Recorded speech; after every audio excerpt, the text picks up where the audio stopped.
তোরা বি কামড়ার দামি হয় না এই যে এইখানে এটা কয়দিন হয়েছে?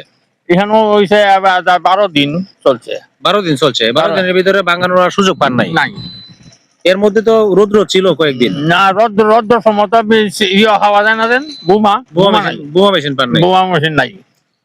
ঘটনা হচ্ছে যে ফায়ারবাস্টার মেশিন আমাদের অঞ্চলের মধ্যে অত্যাধিক হওয়ার কারণে বোমা মেশিন যে হাতে যারা ভাঙানোর চেষ্টা করে সেটা কিন্তু এখন আর এই প্রযুক্তিটা নাই। এই প্রযুক্তিটা না থাকার কারণে এটারও একটা ক্রাইসিস।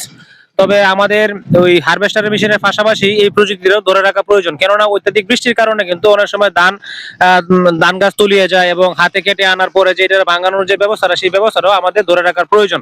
আমি ওনার কাছ থেকে যে বিষয়টা জানলাম যে উনি ওই এটা হাতে কাটার পরে যে বোমা মেশিনের মাধ্যমে যেটা ভাঙানোর চেষ্টা করবে সেটা কিন্তু অনেক চেষ্টা করার পরেও কিন্তু এটা পায় নাই।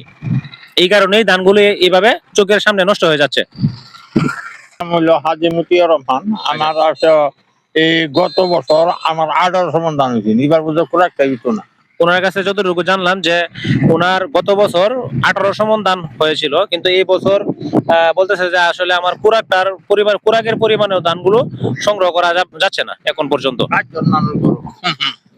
ওনার ঘরের সদস্য হচ্ছে কতজন সদস্য? 22 জন সদস্য আপনার ঘরে, কিন্তু এখনো কুরাকের ধানগুলো এখনো সংগ্রহ করেননি। না প্রত্যেকটা সুবিধাজনক কাজের মধ্যে কিন্তু কিছু অসুবিধাও রয়ে গেছে। হারভেস্টার মেশিন আমাদের সমাজে এতটাই বেড়ে গিয়েছে যে কোন দুর্যোগ ব্যবস্থাপনায় যে আমরা মোকাবেলা করব সেই প্রযুক্তি কিন্তু আমাদের দিন দিনে হারিয়ে যাচ্ছে। যেমন যে হাতে চালিত যে মারাই কল এবং ইঞ্জিন চালিত বোমা মেশিন, সেই মেশিনগুলো কিন্তু এতটাই কম যে কারণে যেসব নিচু জমির মধ্যে পানি উঠে গেছে সেই সব জমি থেকে যে ধান গাছ যে হাতে কাটার যে এই মুড়িগুলি সেগুলি কিন্তু ক্ষেত থেকে আলাদা করার যে মারাইকল সেই মারাইকল কিন্তু এতটা পরিমাণে আমাদের সমাজে এখন আর নেই। তাই যারা বেশি আকারে কৃষি এর উপর নির্ভরশীল বা ধান চাষী যে কৃষক যারা আছেন তাদের প্রত্যেকেরই প্রয়োজন যে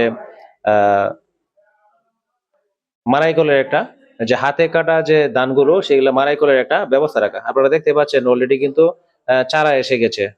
এখানে থাকতে কৃষকের সঙ্গে আলাপ করে জানতে পারলাম যে উনি এখানে ধান গাছ সংগ্রহ করছেন প্রায় 10 থেকে 12 দিন আগে। কিন্তু মারাইকলের ত্রুটি থাকার কারণে আমাদের সমাজে এখন আর সেই পরিমাণে মারাইকল নেই, যে কারণে বেশ কয়েকটা মারাইকলের উপরে ডিপেন্ড করে। বর্তমানে আমাদের নিম্নাঞ্চল যে বুড়ো ফসল রয়েছে সেই বুড়ো ফসল কিন্তু আর হারভেস্টার মেশিন দিয়ে কাটা সম্ভব হয়নি। আর এই কারণেই যে বর্তমানে হাতে কাটা অনেক যে নিম্নাঞ্চল জায়গাগুলি থেকে কিন্তু হাতে কাটা এই ধান সংগ্রহ করা হয়েছে এবং এগুলি থেকে যে